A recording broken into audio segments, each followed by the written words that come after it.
Obviously disappointing last week, but Huddersfield Giants, new perspective, a restart for you all. Yeah, back home again, which is good news. After a loss like we had last week, I think coming home certainly helps. So 4 games to go, back-to-back losses after the Challenge Cup finals. So we understand the situation we're in, and we're good to turn things around.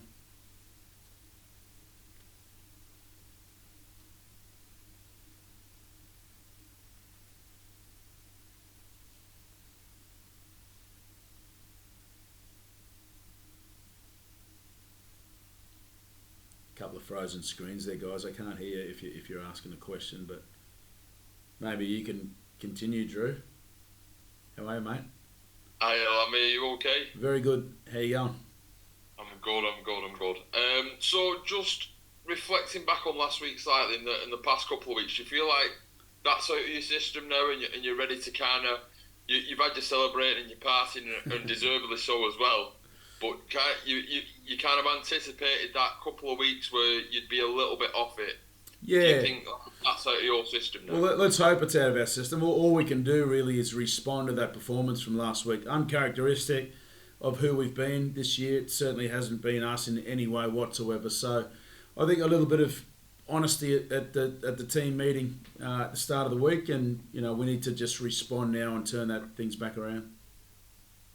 I think still very positive in camp though, and the boys are confident that they can turn it around this weekend. Yeah, absolutely. It's one thing that we've been able to do really well this year is respond from situations like this, and albeit I was very disappointed and honest.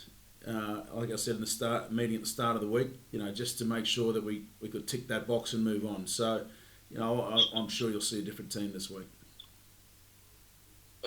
Josh Chandler was kind of clutching his ribs, was it, a little bit last week? Is everything okay with him? Will they play this weekend? Yeah, Josh was clutching his ribs, but there was a handful of them, nearly 10 of them that had similar sort of niggly injuries that people don't realise, and you've got to get on with it. And, we're going to give Josh every opportunity to play again this week. I think it's a massive game for us in the sense of where we sit on the ladder and where they sit on the ladder. So, they're playing to try and squeeze into that 6, and we're playing to try and stay in the top 4. So, I'm looking for a completely different attitude this week. And everyone that's fit, we can't go on with players that are, carrying nigglies this week. So, I'm looking forward to the challenge ahead. So, is there anyone that drops out this week because of injury from last? Not really. The squad will be very, very similar. The only other player that will come into consideration will be Frankie Holton. So he's just about right to make his comeback back into the squad. Obviously, he's missed over 3 months now, near on 3 months with a pec injury. So he's been trying really well for us the last month. So he'll certainly add a little bit to us if he comes into the 17. It was a little bit of a weird one for Frankie, wasn't it? Because obviously he came back to his hometown club. He was looking forward to having a big impact with the club, and then unfortunately, I think it was his debut, wasn't it, that he suffered that injury. So it's been kind of a bit of a roller coaster for him in his time here so far. Yeah, it hasn't been a good start for him, but having said that, at least it was at a time where he could get back in time with the last 4 games to go in the season. So he will bring certainly a lot of punch for us, some size, and also a little bit of experience. So it's probably what we need in the group at the moment, and just a fresh body into the team will be certainly exciting. Good stuff. Where do you see his natural position? I know he's played a little bit at loose and in the back row and in the front row at Hull KR. Yeah, I think he's a back rower, definitely a back rower, that the type of player that I like with his style that he plays. But he can also play, as you mentioned, at 13 or in that middle there as a front row. So, he's going to have to build up his load and his time as each week goes on, and that's having the thought process that he gets through this week, and we can name him on Friday. So we'll give him up until Thursday's captain run, and then hopefully he's in that squad. Good stuff. And just a last one from me before I pass you on. Huddersfield, what are you expecting from them? Obviously they had a good win over Leeds at the weekend. Yeah, they've been unsettled for most of the season, but the last couple of weeks have seen them find some form and had a couple of really good wins. So, like I said, they need to win the last 4 games to be any chance of making the 6. So they're going to come here with a lot of confidence and their heads high, and it'll be a tough game. So we're looking forward to that challenge. Top man, Lammy, Thanks, Drew. I'll pass you on. All the best for this weekend. Thanks, mate. Trev, do you want to carry on? Yeah, sorry about that. I don't know what happened there. Me and technology, probably. That's okay. Yeah. So I'm not quite sure what he asked you, but what I was asking, with regards to your end of season then, are you almost resigned to a 4th spot, or have you still got ambitions for finishing higher? I think what we're in control of, Trev, is our performances on a week-to-week basis, and that can take care of where we finish on the ladder. It seems that we can't finish in the top 2 unless we win every game, which we're hoping to do, and slip-ups elsewhere. But we're not in control of that in the sense of opposition teams potentially losing. So for us, it's on a week-to-week basis. So what's important for us this week is to respond from last week's performance, go out and play well and get the 2 points. Then we'll look what's ahead of us next. So, top 4 is great for us at the moment. If there's anything higher than that towards the end of the season, so be it. But, let's just look after each 80 minutes as we progress into the last part of the season. Is it too early to start looking at the playoffs? And if it isn't, is it important you build momentum going into them? Yeah, momentum is the key word I think that a lot of clubs will be using, and players coming back to help with that momentum. Again, our last performances, it wasn't really good, and we understand where we were with that, the disappointments we had in that particular game. Got to give credit to Hull KR as well. They were outstanding on the night, which caused a lot of drama for us. But we can take a look at ourselves and make sure that we tick the boxes we need to make sure we have an 80-minute performance that we're proud of. And with regards to Huddersfield Giants, where do you see their major threats coming from? They've got great individuals right across the park. When you look at them, they can score at any edge at any time, and with the experience that they have through that middle there too, they can dismantle any team if they're on. So they're also a team that they can kick.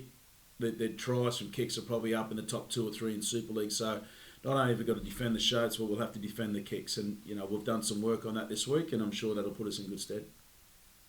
So having won the Challenge Cup, it seems like everybody's expectations of Lee are so much higher. Is that putting added pressure on you and the squad? No, not really. I think we as much as our performance last week wasn't any indication of our preparation or our mentality, we parked the Challenge Cup final pretty much straight away and got on with what was next for us and stayed professional as we can be. But we understand as well the emotional roller coaster, if you like, that we've been up on that such a high. To come back down, it's brought us down very quickly in a big way. So, what we've got to do is make sure that our 80 minutes this week is back to where we were before the Challenge Cup. So, it's just a matter of getting the attitude right and players less talk and more action, and that's what we're looking forward to this week. You mentioned that you wouldn't be playing players with niggles this week, if I understood that correct. Mm-hmm. Who's in line then to get a run out then, would you say, other than Frankie Holm? I think the fringe players such as Ed Chamberlain, Ava Siamanafanai, Frankie Holton, who's back from injury there, Oliver Holmes, who's been great for us all season, Nathan Wild, all those sort of players are obviously in that position to come in next. So whatever position that may be, I think we can make sure that we keep the squad fresh if we can rotate that, but whenever that is, we need to make sure that we make those right decisions as each week unfolds. And is there anybody you've definitely ruled out for this Friday? From last week? No, not at the moment. Not at the moment. I think as a coach, my beliefs and philosophies is holding on to the players and give them an opportunity to respond to their performance when you've lost like we have. I'm not one to make changes straight away. I understand that every now and then things happen like that, albeit against who we've been with our standards through this year. But I'm going to give an opportunity to respond. And by doing so, that gives that player confidence to make sure that he can bounce back. So I'm hoping that's the response we get on Friday night, and we'll soon see. So, and then things that can be changed from that point on. But, you know, I've been really happy and comfortable with the way that we've responded in the past this year. I think it's the only time this year where we've lost back-to-back, as opposed to the last time was round 1 and round 2. So it's been a long time in between. And there's reason behind that, you know, with the niggly injuries and the Challenge Cup hangover, if you like to put it that way. But there's no more time for excuses on that. You know, if we want to get back to the Super League semi-finals and keeping our position on the ladder, we need to respond. Cheers. Thanks, Sonny. Thanks, Trev. Just a couple, Lam, I think everything's been covered. I mean, as you say, you'll see on Friday, but do you personally think that the Wembley hangover, to use your phrase, is out of the system now?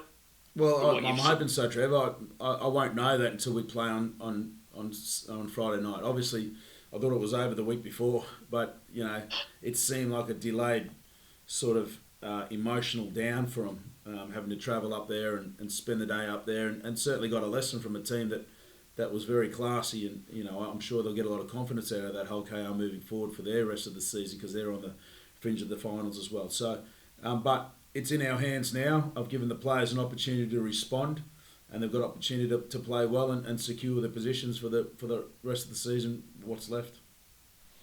You've talked about milestones all season, Adrian. There was a couple more, I think, at Hull KR. Josh Charnley's try equalled John Woods' record in the top flight, and Tom Briscoe's 400th career game. So just a word or two about those two guys again. Yeah, I think they've both had extraordinary seasons, and they've both played a massive part in how we've developed as a team this year and given us part of the identity of who we are. And, you know, there've been a lot of milestones this year with players right across the whole group, not only with players but with the club and how successful we've been to this point. We don't want to rest on our laurels and be grateful and happy with that and season's over for us. You know, we feel that we can still do something if we can respond from last week's performance. On the top of all that, Zach Hardacre plays his 350th game this week as well, which we're grateful for Zach being here and having that opportunity to do that and spend that with this great club. So, you know, every week there seems to be something new, and that's the exciting part about the Leopards and what we've done this year. There's been a lot of milestones right across the club, both on and off the field, and, you know, long may it continue. I know you did quite a bit of things at Wigan with milestones. So are you doing anything particular for Zach's game? Yeah, I think just family are involved there, presentation, and then just some highlights of what he's done. You know, it's, again, you know, Zach is the ultimate competitor, and the way that he has handled himself this year with this group has been unbelievable. He's in the leadership group. He certainly led the way in all actions that he's done. And, you know, I think just hearing his voice and when he speaks, he's definitely improved as a speaker within the group, and his leadership has come out at certain times, and no more so than that with him and Tom Briscoe in that Challenge Cup week. You know, they've experienced that before, and they played their part with making everyone at ease for that week. So, you know, grateful. Tom Briscoe has been unbelievable in Super League and has held some amazing records, and to have him as part of our club this year, you know, Charnley beating the all-time try scoring record here in a season, and now Zach Hardacre with 350. You know, there's the week before that was Asiata's 200. So it just keeps on going and keep on getting better. So we're really proud of those boys, and, you know, like I said, we've still got a long way to go in this season. We're not finished yet. Smashing. Thanks, Lammy. All right, guys. Thank you.